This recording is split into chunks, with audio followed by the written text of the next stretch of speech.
Bonjour, eh bien bienvenue sur une nouvelle chaîne dédiée à la quête en autonomie. Alors excusez-moi, je lis en même temps un peu mes fiches.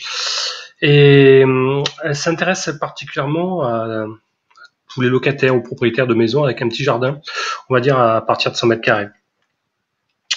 Et même dans ces conditions, en fait, on peut faire quelque chose pour réduire nos empreintes carbone. Alors évidemment, on ne sera pas 100% autonome en électricité, en eau et en nourriture, mais je sais pas, ne serait-ce que 20%, eh bien, cela représenterait notre part au sens du colibri. En tout cas, ça nous rendra certainement plus heureux. Être autonome, toutes les chaînes vous le disent, c'est un long chemin qui part de votre situation actuelle et qui vous amènera, après beaucoup de temps, d'énergie, d'efforts, vers quelque chose, on va dire, de respectable, en tout cas, avec avec vos considérations. Alors, avant d'emprunter ce chemin, il faudra se connaître soi-même, c'est-à-dire faire son bilan de sa consommation. Ça me paraît évident, en eau, en électricité et en denrées alimentaires.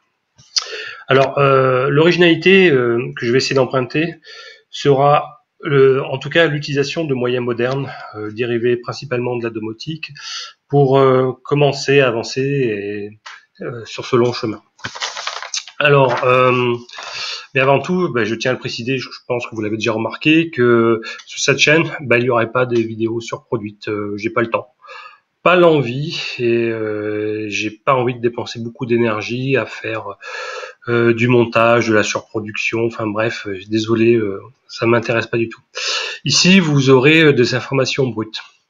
Sans tralala, sans effets spéciaux, sans entertainment où vous avez des effets vidéo, audio toutes les 2 secondes. Donc ça, vous avez des chaînes aux millions d'abonnés. Alors, je serai particulièrement mal référencé par YouTube, mais je m'en contrefous.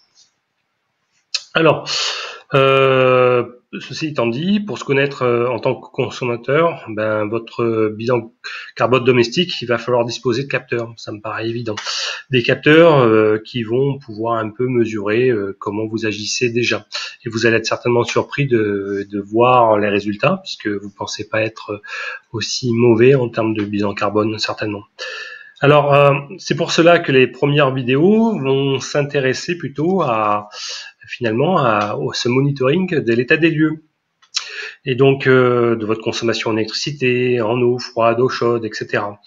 Et l'idée est de vous proposer, en fait, dans cette chaîne, des montages faciles à réaliser, avec un minimum de compétences en électronique et en informatique.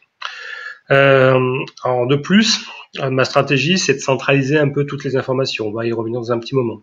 Sur une boîte domotique, qui pourra par la suite, grâce à la gestion de toutes ces données qui viennent de différents capteurs, proposer des optimisations de la charge de votre bilan production sur consommation un peu plus avancé que si vous faites chaque chose dans son coin.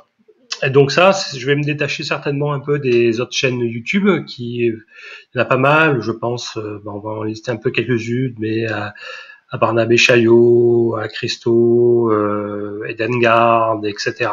Donc voilà, ça sera un petit peu une petite originalité d'aller tout centraliser, collecter ces informations afin de proposer des optimisations un peu plus poussées. Qu'est-ce que dire? Alors, d'un point de vue domotique, en fait, je vous propose, en tout cas, ça sera mon fil conducteur, de choisir plutôt le système d'exploitation qui s'appelle Home Assistant.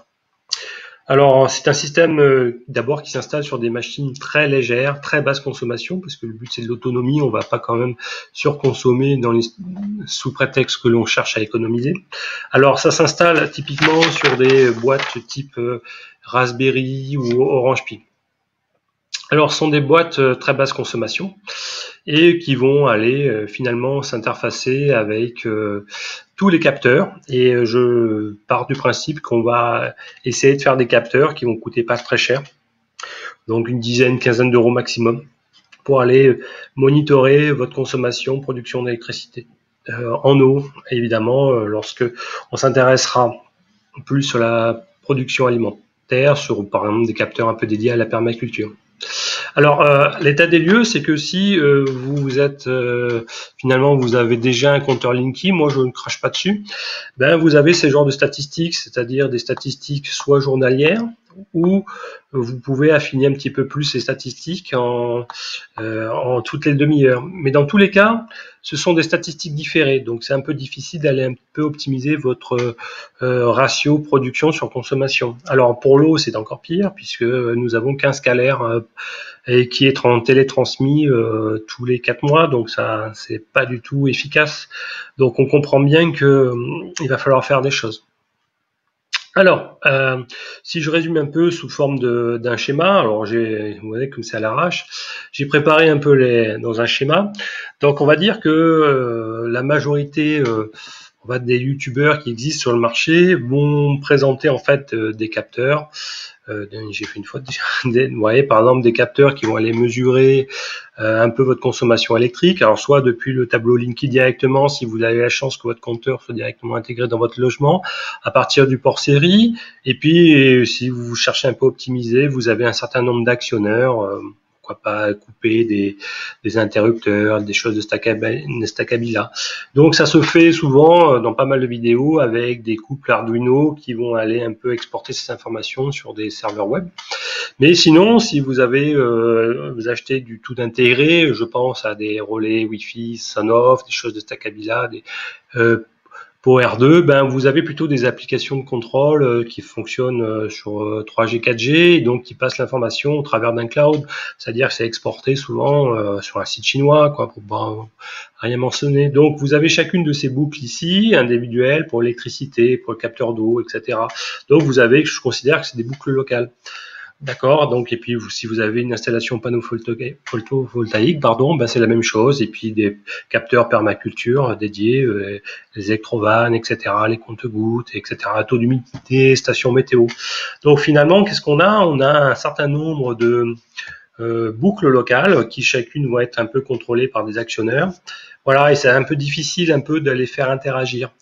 Donc il y a peu d'interactions, en tout cas s'il y a une interaction entre une boucle locale et une autre, ben, il va falloir tirer certainement des fils, des choses de Stackabila pour les faire agir. Donc si vous êtes habité en ville, comme c'est un peu l'objet et l'audience un peu de cette chaîne, ben, c'est un peu difficile d'aller casser votre bâti pour aller faire passer ces fils-là. Donc ce que je vous propose en fait, c'est plutôt des architectures un peu de Stackabila, où on en retrouve un peu toutes ces boucles, puisque nous cherchons à capturer et à mesurer et à actionner sur l'électricité, l'eau, photovoltaïque, si vous avez des éoliennes, permaculture, etc. Et ce que je veux également, c'est garder, pourquoi pas, la simplicité d'un contrôle de vos actionneurs par votre smartphone. Alors, mais en même temps, je veux déporter toutes ces informations sur cette boîte domotique qui tourne sur un assistant.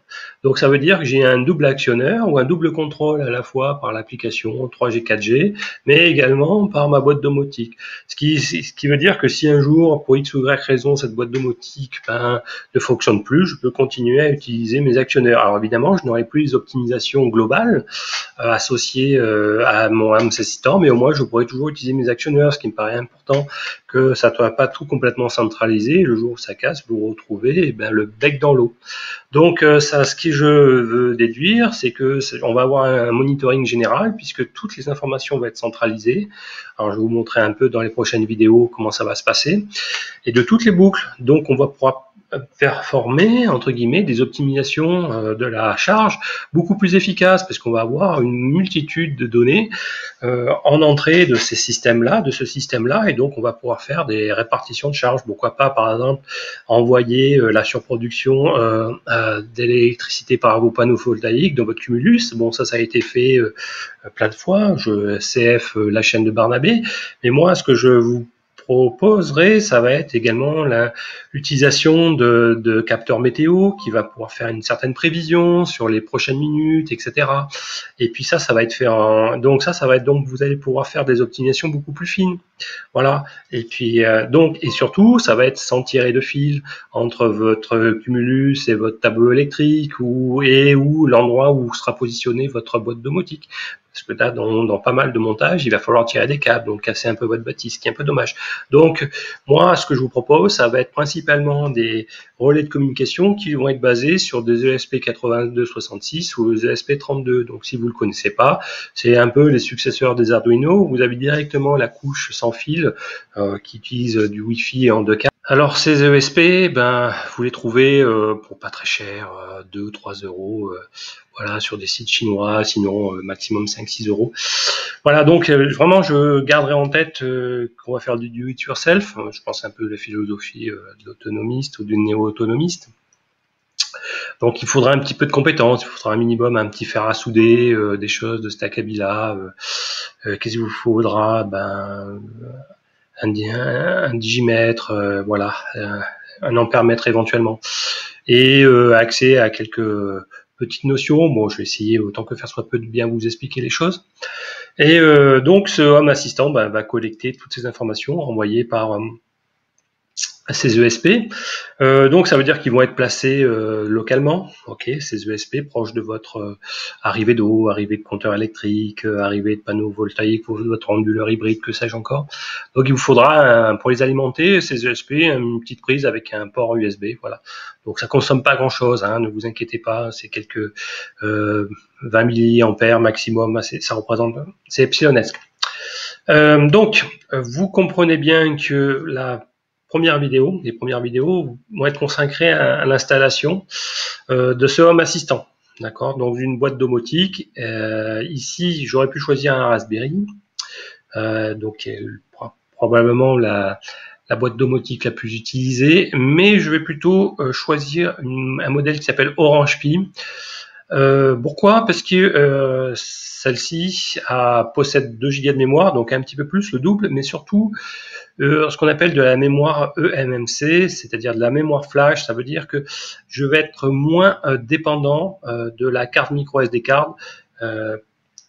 En général, les Raspberry stockent leur information là-dedans. Il se peut qu'après des milliers de cycles de lecture et écriture, celle-ci se casse, donc vous perdez un peu de votre système. Donc, pour être un peu indépendant de ce problème technique, l'Orange Pi propose une mémoire flash dans laquelle va être stocké votre home assistant, que je vais appeler également Asayo. D'accord, vous le verrez. Ok, donc ça sera l'objet de cette deuxième vidéo. Bon, j'espère que vous allez apprécier cette chaîne. Vous voyez, elle est très basique, succincte.